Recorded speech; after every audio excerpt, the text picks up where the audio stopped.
Hi friends, welcome to our channel Chalaki sisters. ఈరోజు నూనె గోంగూర ఎలా చేసుకోవాలో చూద్దాం. నూనె గోంగూరకి కావాల్సిన పదార్థాలు: గోంగూర శుభ్రంగా కడిగి పెట్టుకున్నాను, ఉల్లిపాయ ఒకటి చిన్న చిన్న ముక్కలుగా కట్ చేసి పెట్టుకున్నాను, చిన్నుల్లిపాయలు ఒక పాయి, ధనియాలు పావు స్పూను, మెంతులు పావు స్పూను, ఎండుమిరపకాయలు 5, కొంచెం నూనె, ఉప్పు, కారం, చింతపండు పులుసు, తాలింపు దినుసులు. ఫస్ట్ ఒక బాండీ పెట్టుకోండి. బాండీలో నూనె వేస్తున్నాను. ఒక 4 నుంచి 5 స్పూన్లంత నూనె పడుతుందండి. దీంట్లో నూనె ఎక్కువే పడుతుంది. తాలింపు దినుసులు వేసుకోండి. తాలింపు దినుసులు కూడా నేను కొంచెం ఎక్కువగానే వేస్తున్నాను. దీంట్లోకి పచ్చిపప్పు, మినప్పప్పు, ఆవాలు, జీలకర్ర ఇవన్నీ వేసి వేయించుకోవాలి. వీటిని కలుపుకుంటూ వేయించుకుంటున్నాను.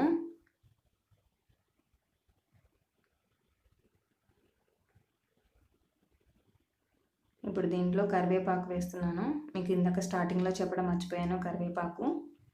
కరివేపాకు వేసుకోవాలి. తర్వాత ఎండుమిరపకాయలు వేస్తున్నాను.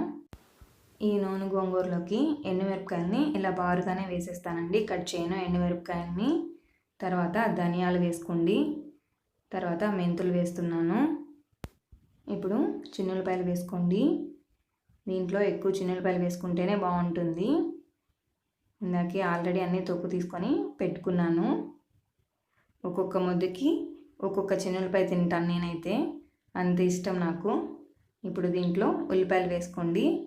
కట్ చేసి పెట్టుకున్నాం కదా, ఆ ఉల్లిపాయలు వేసుకొని వేయించుకోవాలి.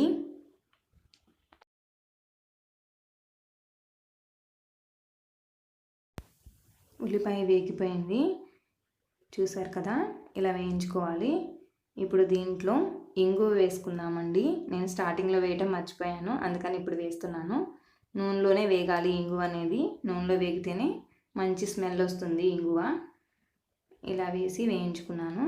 ఇప్పుడు దీంట్లో గోంగూర పెడుతున్నాను. ఇలా మొత్తం గోంగూరని పెట్టేసుకోండి. మొత్తం గోంగూరని పెట్టుకొని కలుపుకోండి. ఈ గోంగూర అనేది వేడికి మగ్గిపోతుంది తొందరగా. చాలా తక్కువ క్వాంటిటీ అవుతుంది. చాలా బాగుంటుందండి నూనె గోంగూర అనేది. నేను ఇక్కడ గోంగూరని కొండ గోంగూరే తీసుకున్నాను. ఇది 5-6 రోజులు నిల్వ ఉంటుంది, పాడైపోదు. ఎప్పుడన్నా ఊరెళ్ళాలన్నప్పుడు ఇలాంటివి చేసుకోవచ్చు. చూసారా ఎంత తక్కువ క్వాంటిటీ అయిపోయిందో. ఇప్పుడు స్టవ్ని సిమ్లో పెట్టుకుంటున్నాను. దీంట్లో ఉప్పు వేసుకోండి. ఉప్పు, కారం, కొంచెం చింతపండు పులుసు వేసుకోవాలి. చాలా కొంచెం అండి, 1 స్పూన్ సరిపోతుంది. ఇవన్నీ వేసి కలుపుకోండి. అడుగు అంటకుండా కలుపుకోవాలి. ఇలాంటివన్నీ మందపాటి బాండీలో చేస్తే చాలా బాగుంటుందండి. నూనె గోంగూరకి కొంచెం ఉప్పు, కారం అనేవి ఎక్కువగానే పడతాయి. రెడీ అయిపోయింది. దీన్ని ఒక బౌల్లోకి తీసుకుందాం మనం ఇప్పుడు. అంతేనండి, నూనె గోంగూర రెడీ అయిపోయింది. ఈ వీడియో కనుక మీకు నచ్చినట్టయితే లైక్ చేయండి, షేర్ చేయండి, సబ్స్క్రైబ్ చేయడం మాత్రం మర్చిపోకండి. మా నోటిఫికేషన్ మీకు రావాలంటే బెల్ ఐకాన్ నొక్కండి. Thanks for watching.